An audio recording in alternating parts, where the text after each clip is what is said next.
Voilà, il est déjà 13h05, c'est l'heure de la chronique ABC des entreprises avec Emeline qui est de nouveau avec nous. Bonjour.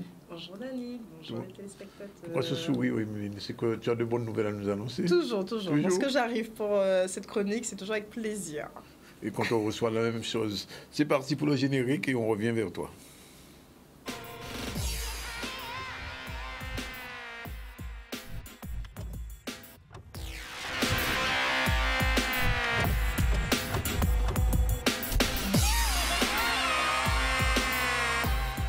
Attention, dans 3 jours, il va être trop tard. Eh oui.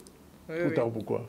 Trop tard pour déclarer ses impôts de l'année 2022. D'accord. Oui. Ben oui, puisqu'en fait, le jeudi 8 va sonner la fin des déclarations. C'est jeudi ou vendredi? Non, c'est jeudi. C'est jeudi. À minuit?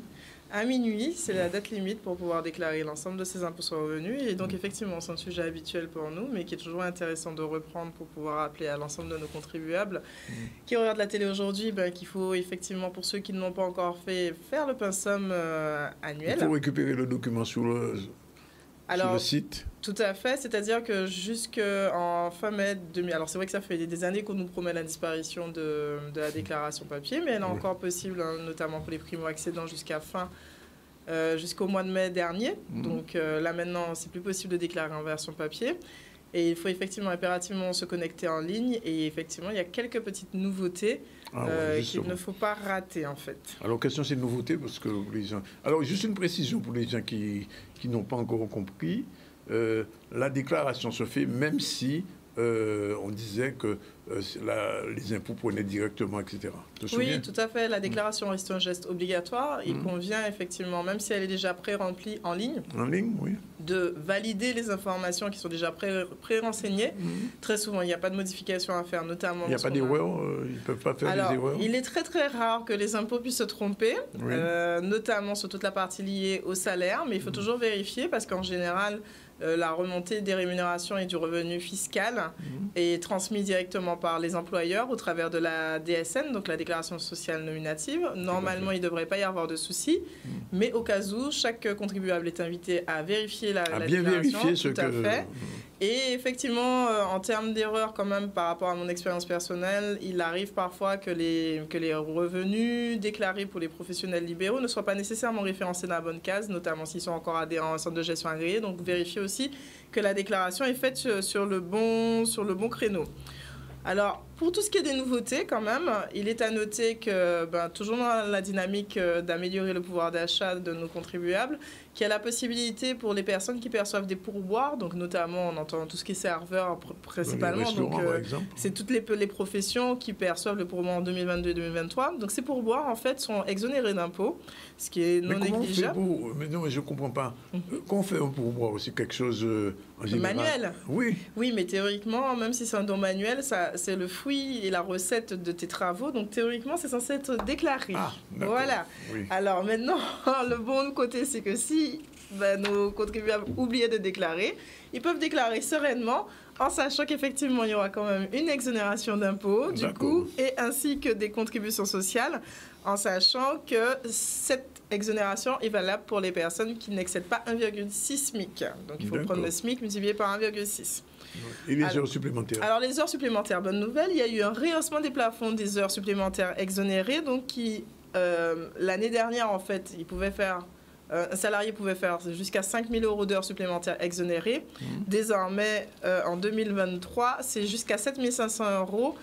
L'objectif, évidemment, c'est d'encourager le travail supplémentaire si nécessaire, sans être taxé à la fin. Donc, le salarié ne subit pas une double peine, à la fois que de travailler et de percevoir une rémunération, ce qui est aussi non négligeable. Et qu'est-ce qu'on appelle la PPV? La prime de partage de valeur, c'est la prime qui est sortie et qui a remplacé la prime Macron il y a de ça 2 ans, et qui est aussi une prime qui a été octroyée pour pouvoir favoriser toujours le pouvoir d'achat avec tout ce qu'on a subi actuellement comme augmentation d'essence, augmentation des frais de toutes sortes. Donc la prime de partage de valeur peut être délivrée par les entreprises aux salariés sous certaines conditions qui sont déterminées en interne en fonction de certains critères, et en sachant que cette prime, elle est encore exonérée jusqu'au 31 décembre 2023 dans la limite de 3 000 € par bénéficiaire et par année civile. Donc là aussi, c'est des mesures d'encouragement pour les employeurs pour récompenser leurs salariés. Mais comme je le dis, il faut toujours vérifier l'éligibilité aux différentes conditions. Il y a des nouveautés sur la taxe d'habitation. Et oui, ben voilà, enfin une bonne nouvelle peut-être d'année. Oui, quand même. Que je te parle au moins une, oui.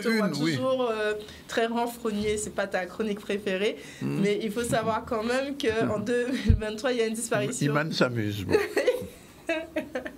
Il y a une disparition totale de la taxe d'habitation 2023, mise à part pour les logements vacants et les résidences secondaires. Alors, très important, justement, c'est la nouveauté de cette année. Les contribuables qui sont propriétaires de maisons, que ce soit de résidences dans lesquelles ils habitent ou des résidences qui sont louées, doivent penser avant le 30 juin à faire leur déclaration de biens immobiliers. Et c'est une déclaration d'occupation. Donc l'objectif, évidemment, vous l'aurez compris, c'est de pouvoir tracer les biens immobiliers qui sont vacants ou qui ne le sont pas. Et évidemment, si on oublie de le renseigner, ben, on a un risque effectivement de recevoir quand même une petite taxe d'habitation, bien qu'en fait le bien soit loué et que ce ne soit pas correctement affecté. Donc c'est vrai que il vaut mieux le faire le plus rapidement possible, en sachant qu'effectivement c'est une obligation et qui a été mise à disposition des contribuables depuis le 18 janvier 2023. Donc sur l'accès impôts.gouv, n'oubliez pas de vous rendre sur l'espace biens immobiliers et de déclarer l'occupation de l'ensemble des résidents. Alors, du côté des réductions et des crédits d'impôt, nouveauté aussi? Oui, nouveauté aussi. Décidément. Oui, ça, c'est sympa. En fait, on a notamment pour les frais de garde, donc ça c'est pour les mamans et les papas. Iman est concerné, et pas qu'elle. Hein.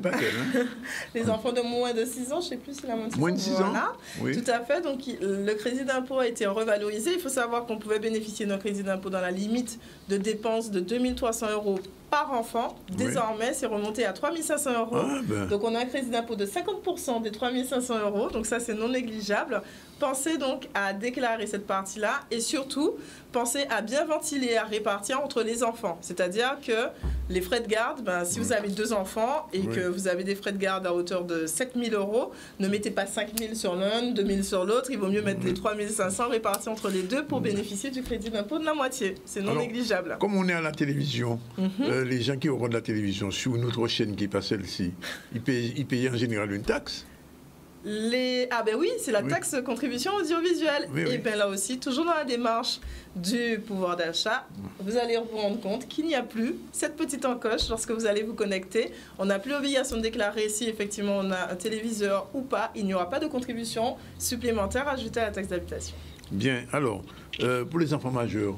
Alors, pour les enfants majeurs, c'est toujours la question du rattachement. Donc, toujours bien se poser des questions parce que très souvent, les parents, ils s'attachent à ce que leurs enfants restent sur leur déclaration pour bénéficier de la demi-part supplémentaire que l'on connaît si bien, même lorsqu'ils sont déjà adultes et qui travaillent à leur propre compte.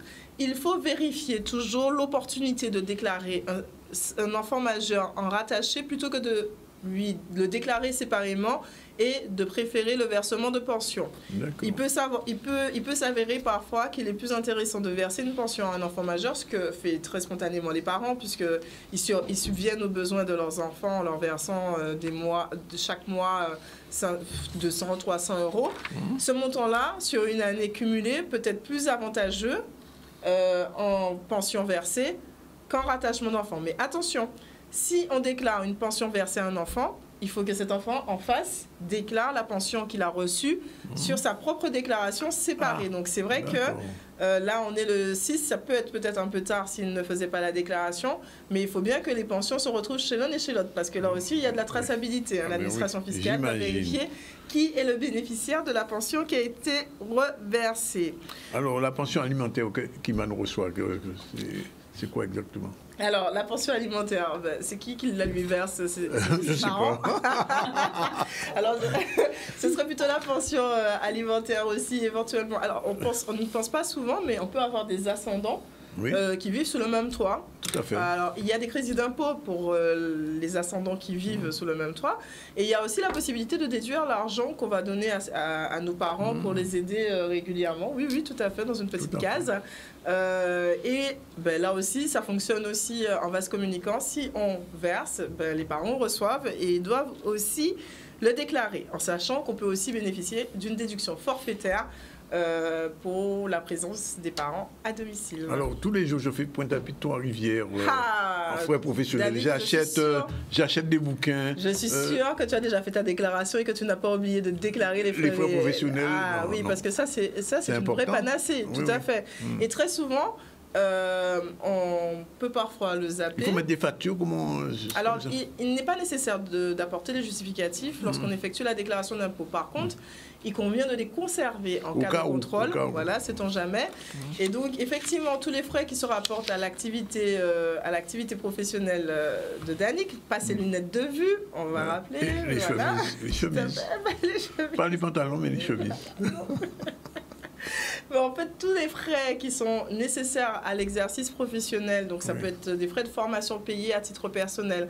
Il peut s'agir effectivement des indemnités kilométriques, effectivement l'aller-retour, voyage de reportage. Voyage de reportage. Mais attention, il faut pouvoir démontrer que ce voyage a été fait stricto sensu dans le cadre professionnel, quitte à conserver une quote-part à titre personnel. L'ensemble de ces frais cumulés peuvent être supérieurs à 10% des revenus fiscaux auxquels on est éligible.